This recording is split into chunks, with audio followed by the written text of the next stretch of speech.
இந்த 4 திட்டத்துல மட்டுமே இதனால பயன்பெறக்கூடிய குடும்பங்களுக்கு மாதம் 4000 ரூபாய் மிச்சமாகுது. 4000 ரூபாய் மிச்சப்படுத்திக்கிறாரா?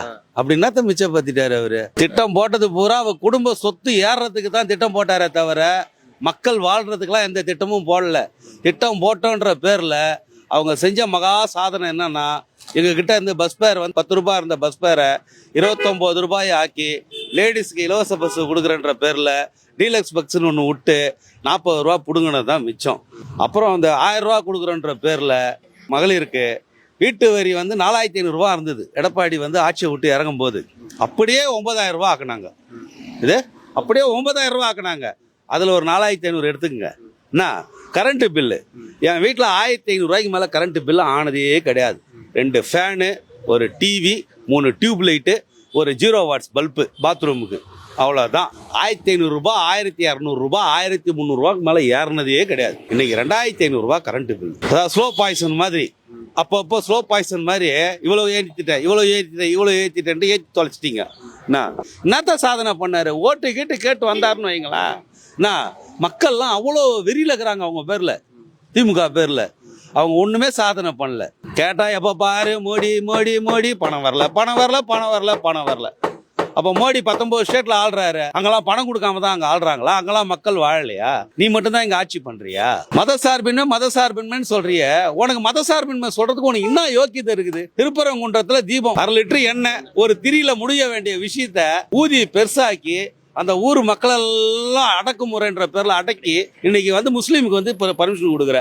எந்த அடிப்படையில் கொடுக்குற? அப்ப நீ மதசார்பின்மையை பத்தி பேசுறதுக்கு உனக்கு யோக்கியதை இருக்குதா? நான் ஓப்பனாவே கேட்கறேன், இதே உங்க மீடியா மூலமா. நீங்களாம் மதசார்பின்மை பேசுறதுக்கு ஒன்று யோக்கியதை இருக்குதா? 253 கோயிலை இடிச்சிக்கிற இந்த வருஷம், இந்த ஆட்சிக்கு வந்து 4.5 வருஷத்துல. அப்படி என்ன உனக்கு இந்துக்கள் மேல வெறின்னு தான் நான் கேட்கறேன். இந்துக்களுக்கு உனக்கு என்ன வெறி? அப்படி இன்னும் ஏதோ திட்டம் போட்டு கொள்ளையடிக்கிறது குறிக்கோளா நடந்துக்கிறாரு. திட்டம் போட்டு கொள்ளையடிக்கிறது தானேப்பா குறிக்கோள். 55 மாசம் ஆகுது, இது வரைக்கும் ரோடு ஒழுங்கா இருக்குதா? தார் ரோடுலாம் சிமெண்ட் ரோடு மாதிரி இருக்குது. இதான் அவர் திட்டமா? மாடல் அரசா? இவங்கெல்லாம் ஆட்சிக்கு வருது எதுக்கு வராங்க?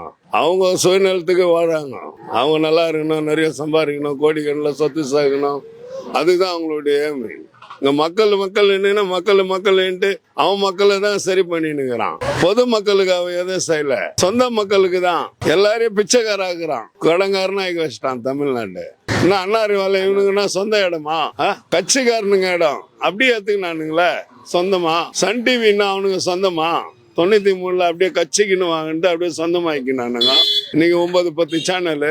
இவனுக்கு என்ன பண்ணுங்கிறானு? இவனுக்கு எம்ஜிஆர் மாதிரி நான் வரலாம். இவனுங்க எல்லாம் சம்பளம் வாங்காதான் முதலமைச்சர் ஆகுறான்.